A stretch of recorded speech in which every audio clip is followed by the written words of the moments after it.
The year is 2020. We are in the height of the pandemic. Lockdowns are in place. The interest for income-generating activities that can be performed from the comfort of the home was also at an all-time high. Among these is reselling. Limited sneakers, collectibles, electronics, and more. Within that reselling niche, we have Sneakerbotting. Sneakerbot is a software that automates the checkout process, allowing its users to purchase limited items within a matter of seconds, giving them a competitive edge for sneaker releases that sell out almost instantly. Sneakerbots have been around since approximately 2012. At this point, there are many different established bot companies. In the middle of 2020, a new challenger appears, Prism.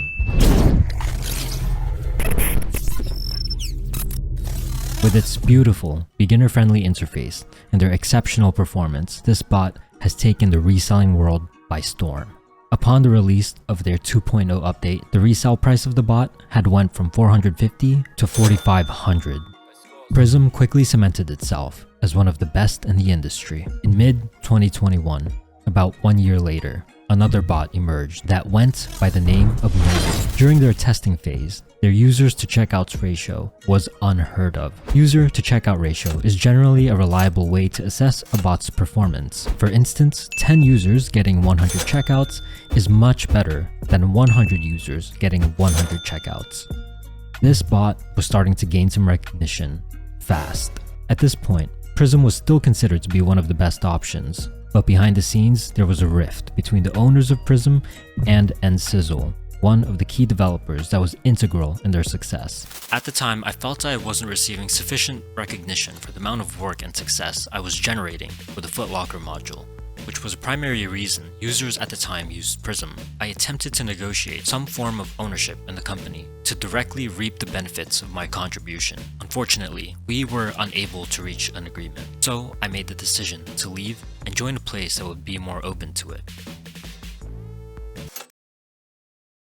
In June of 2021, he decided to leave the company. Users of Prism were extremely worried about the future of the bot. Some people spent thousands of dollars on it, and all of a sudden, a major developer had left their team. Resell, who now has a reputation for being amongst one of the most talented sneaker bot developers, had many options on what to do next.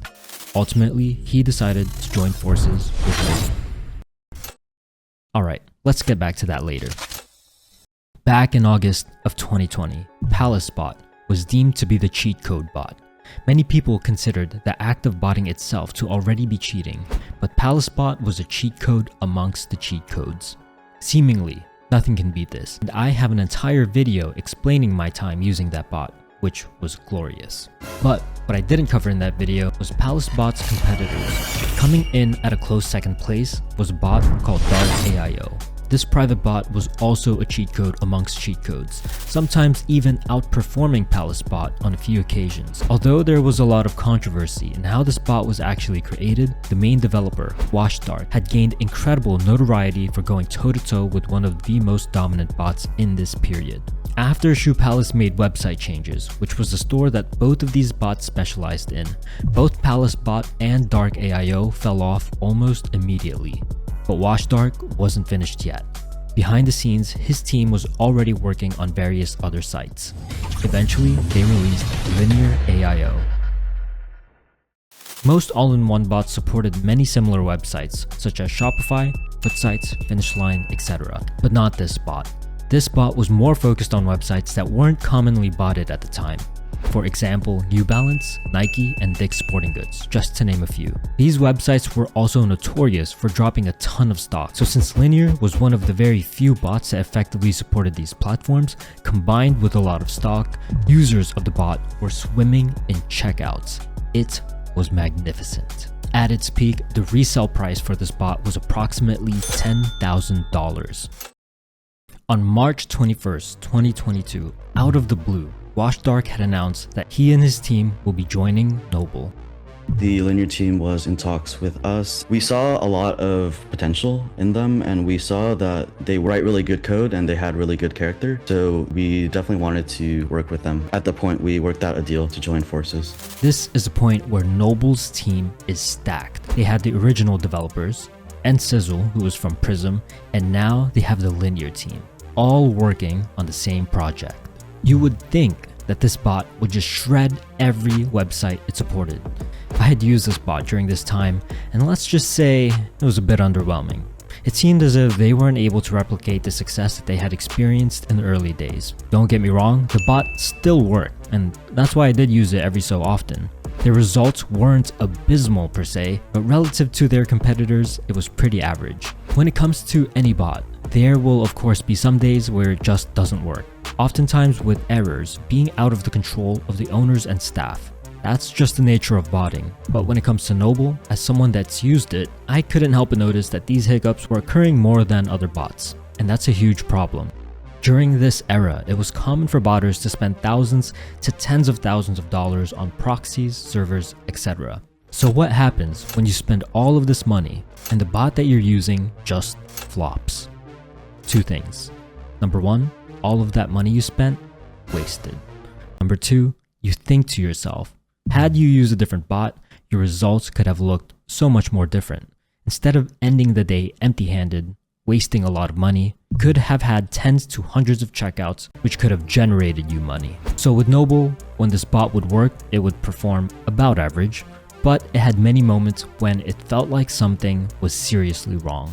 I think a lot of it really came down to the fact that anti-bot was tricky for us at different points. Just with all the site changes, and in addition to us trying to also innovate and try to do different things, and sometimes those things just wouldn't work. The risk and gamble that we took on certain releases just didn't pan out. But I can tell you from my perspective, the team working on the modules spent a lot of time and effort trying to make sure everything was in line before releases. At a certain point, once you've done everything you can up until that point, you kind of leave things up to fate in a way. So what about Washdark and the rest of the Linear team? It wasn't a simple plug and play like Lego pieces. A lot of stuff needed to be rewritten on the back end, and on the front end we needed to change things around as well. And so this entire effort took, from what I recall, around 2 to 3 months. Because of these various issues, every month more and more users were canceling their Noble AIO subscription. Furthermore, several external economic factors that negatively impacted their business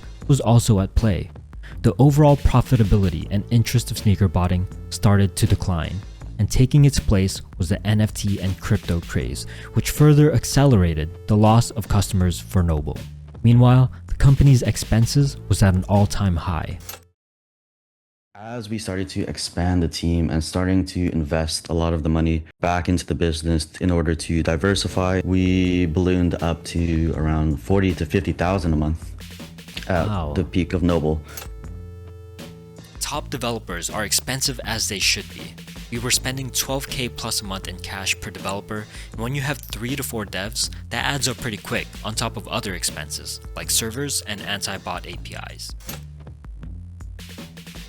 Since we wanted to take this approach of bringing on a lot of other talent from other bots to really create a well-rounded team, we felt like taking on those costs would be reasonable. And they were very reasonable at the time when things were coming in and things were going well. But risks like that can also bite you back when things take a turn.